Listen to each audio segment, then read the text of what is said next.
आप लोग कैसे हैं? आई होप आप लोग अच्छे होंगे। Welcome to the goal pharmacy के इस न्यू वीडियो में। तो आज का हमारा टॉपिक है B pharma fifth semester pharmacology second के previous year question paper with solve. तो आज हम बात करेंगे सब प्रीवियस ईयर क्वेश्चन पेपर 2022-23 के बारे में। सबसे पहले सेक्शन ए के बारे में, इसका फर्स्ट क्वेश्चन है define inotropic agent with suitable example. तो हम बात करेंगे एनोट्रोपिक एजेंट क्या होते हैं एंड इसके एग्जाम्पल क्या होते हैं। तो जैसे कि लिखा है, inotropic agent are drug that increase the force of the heart contraction. Inotropic agent ऐसे एजेंट होते हैं जो हार्ट के कंट्रैक्शन को इंक्रीज कर देते हैं, उसके फोर्स को इंक्रीज कर देते हैं। नेक्स्ट हम बात करेंगे they are use to treat condition like heart failure, shock and trauma.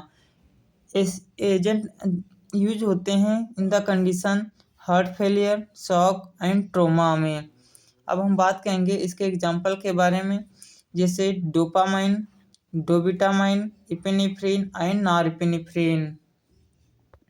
Next हमारा क्वेश्चन आता है write mechanism of action and uses of statin.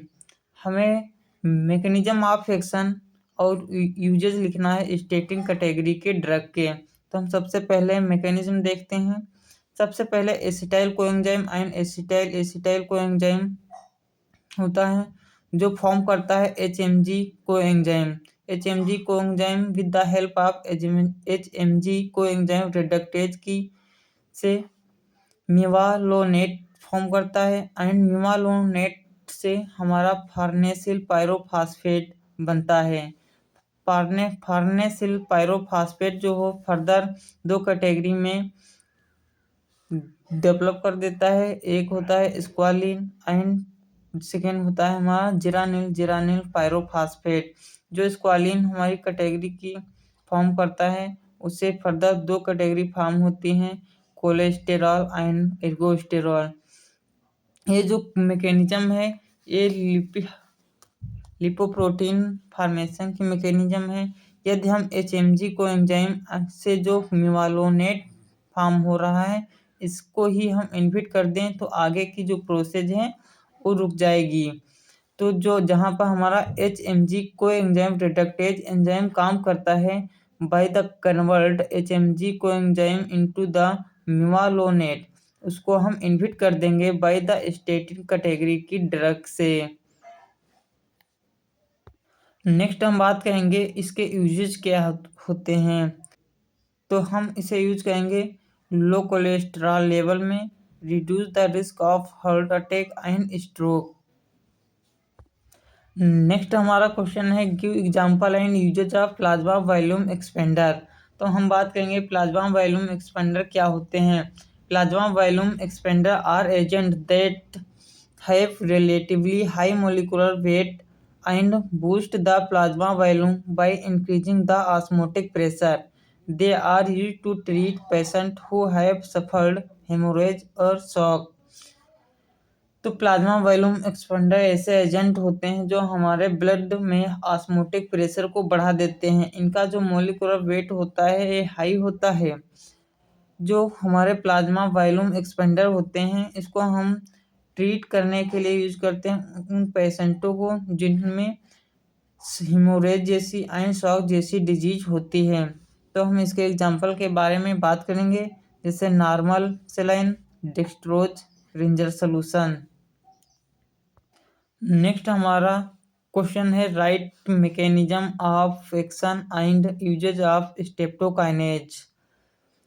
Streptokinase की मैकेनिज्म लिखना है एंड उसके यूजेज के बारे में बताना है। तो सबसे पहले हमारा जो प्लाज्मिनोजन जो होता है वो कन्वर्ट होता है प्लाज्मिन में, और प्लाज्मिन फर्दर फाइब्रिन को सॉल्युबल डिग्रेड प्रोडक्ट में कन्वर्ट कर देता है।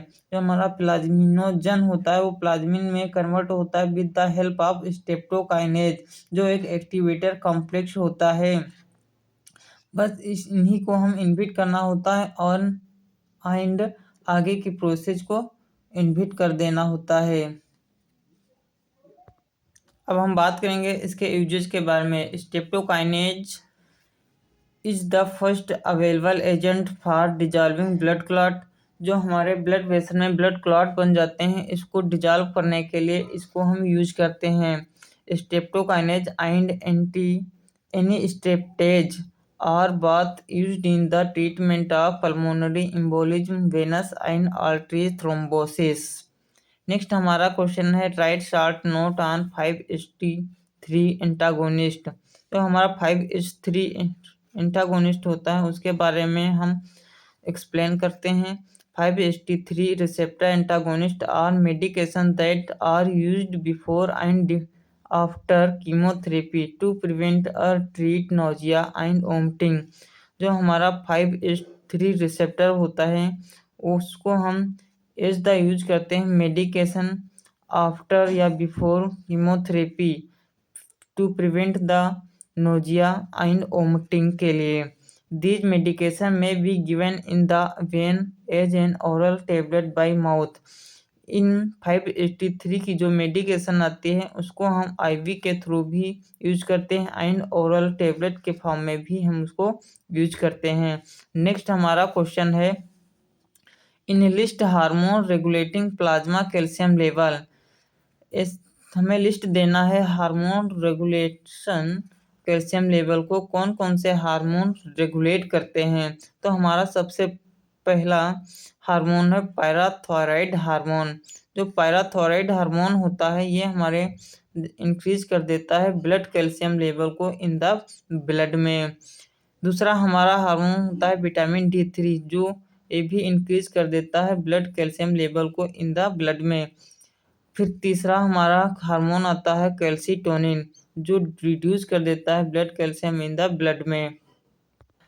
नेक्स्ट हमारा क्वेश्चन है how thyroid hormone play a crucial role in metabolism. हमारा जो थायराइड हार्मोन है ये हमारे मेटाबॉलिज्म में किस प्रकार से रोल प्ले करता है इसके बारे में पूछता है।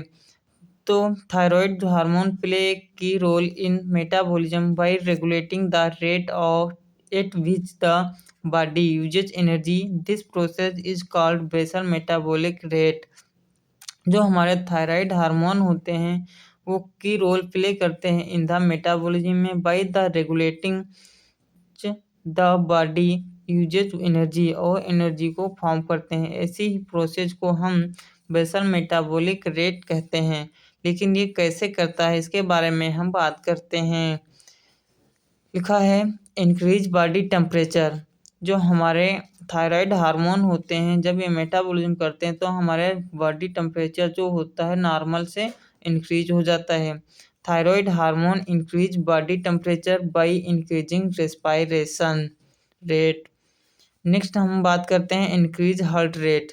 Thyroid hormone increase heart rate and pulse rate. Next हमारा क्वेश्चन है what do you mean by tocolytics. तो हम बात करते हैं टोकोलिटिक्स एजेंट क्या होते हैं। Tocolytics are medication that are use to delay और stop uterine contraction during pregnancy. They are also known as anti contraction medication और लेबर। जो हमारे टोकोलिटिक्स एजेंट होते हैं ये ऐसे मेडिकेशन होते हैं जो डिले या स्टॉप कर देते हैं यूटेराइन कंट्रैक्शन ड्यूरिंग प्रेगनेंसी। दे इनको हम दूसरे नाम से भी जानते हैं एंटी कंट्रैक्शन मेडिकेशन के नाम से हम इनको जानते हैं। नेक्स्ट हमारा क्वेश्चन है highlight the advantage of multiple point ऐसे। जो हमारा मल्टीपल पॉइंट ऐसे होता है उसके एडवांटेज के बारे में लिखना है। Multiple point bioassays have several advantage include. तो पहला एडवांटेज है इम्प्रूव्ड एक्यूरेसी। सेकंड एडवांटेज है रिड्यूस्ड एरर एंड वेरिएबिलिटी। तीसरा हमारा एडवांटेज है can be use to compare species. तो इस प्रकार हमारा 2022-23 क्वेश्चन पेपर के सेक्शन ए कंप्लीट होता है। अब हम बात करेंगे नेक्स्ट। तो अब हम बात करेंगे सेक्शन बी के बारे में। तो इसमें पहला क्वेश्चन है illustrate pharmacology of anti hypertensive drug and design drug therapy for management of hypertensive during pregnancy. तो इसमें हमारा क्वेश्चन पूछ रहा है pharmacology of anti hypertensive drug and design drug therapy for management of hypertensive drug pregnancy में। तो सबसे पहले हम बात करेंगे हाइपरटेंशन क्या होता है। Hypertension is called high blood pressure. Hypertension को हम हाई ब्लड प्रेशर के नाम से भी जानते हैं। It is a common cardiovascular disease in which you blood pressure elevated from the normal blood pressure 140/90 mm Hg। जो हमारा हाइपरटेंशन होता है वो कॉमन डिजीज होती है कार्डियोवास्कुलर डिजीज की, जो हमारा ब्लड प्रेशर एलिवेटेड हो जाता है from the normal blood pressure.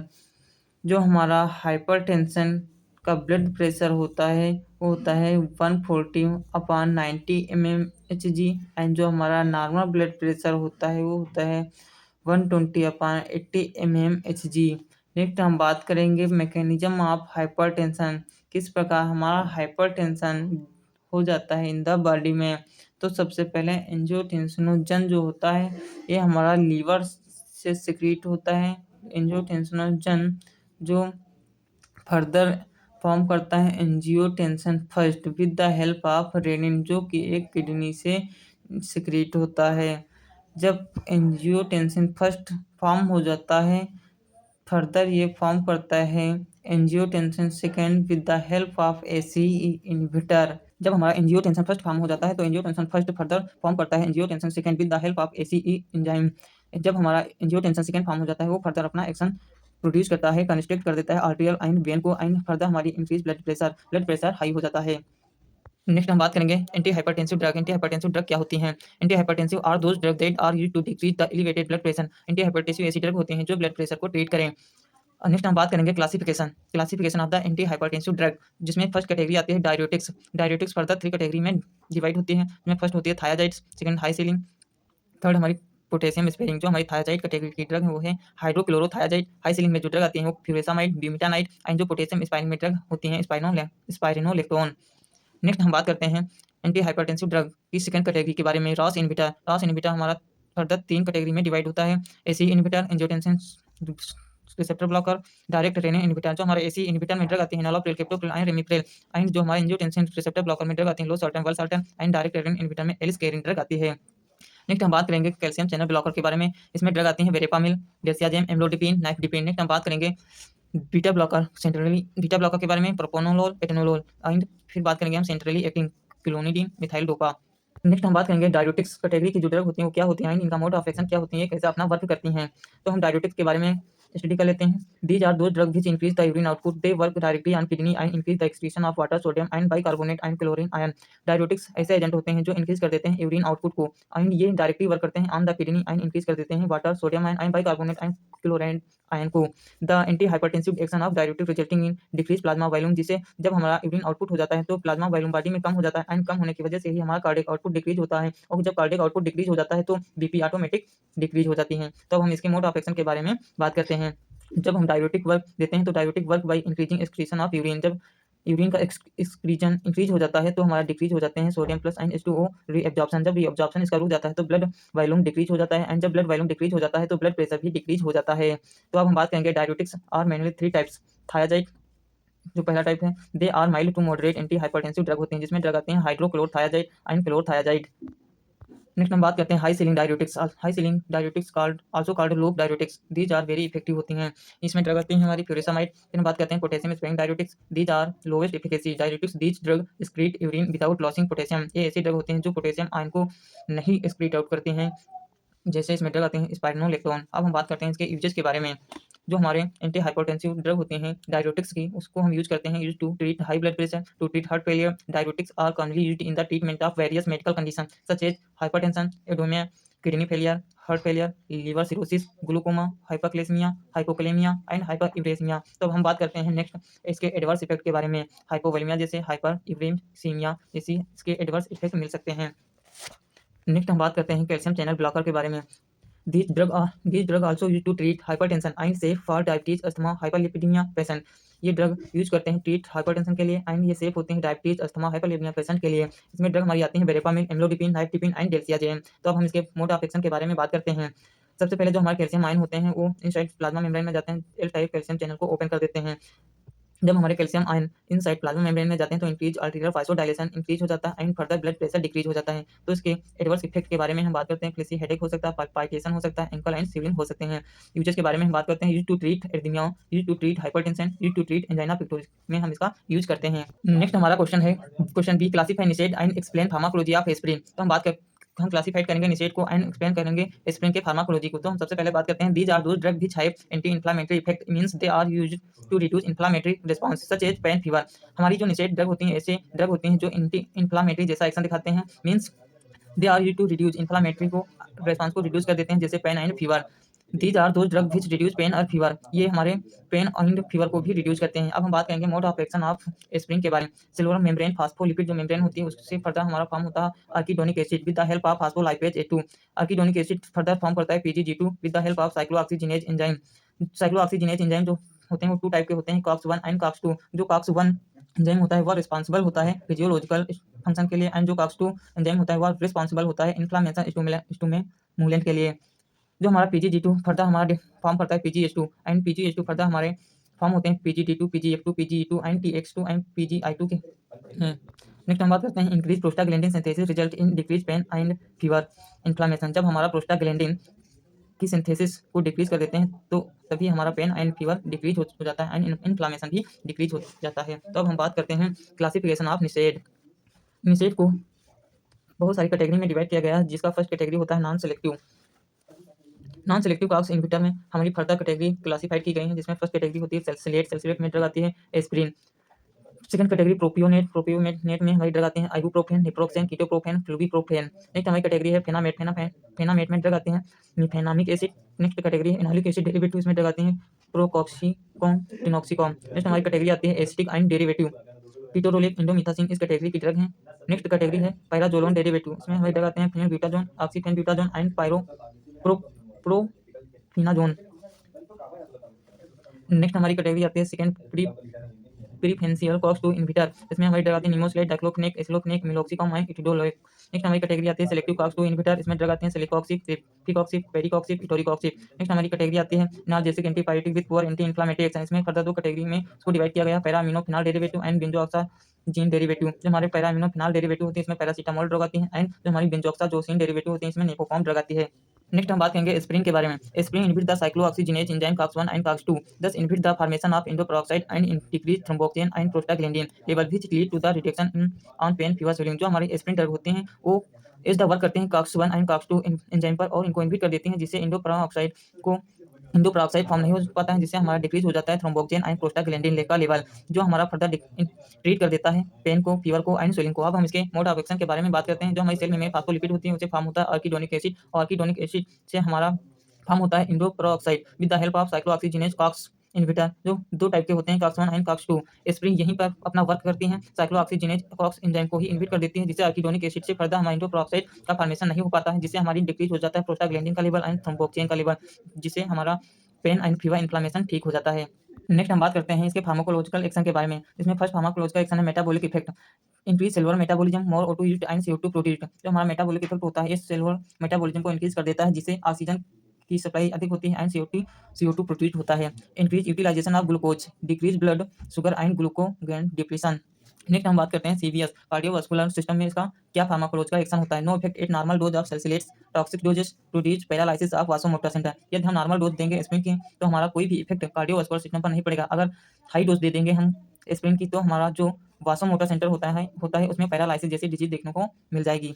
Next हम बात करते हैं इस एस्पिरिन ब्लड पर क्या अपना इफेक्ट दिखाता है। The salicylate cause a definite prolongation of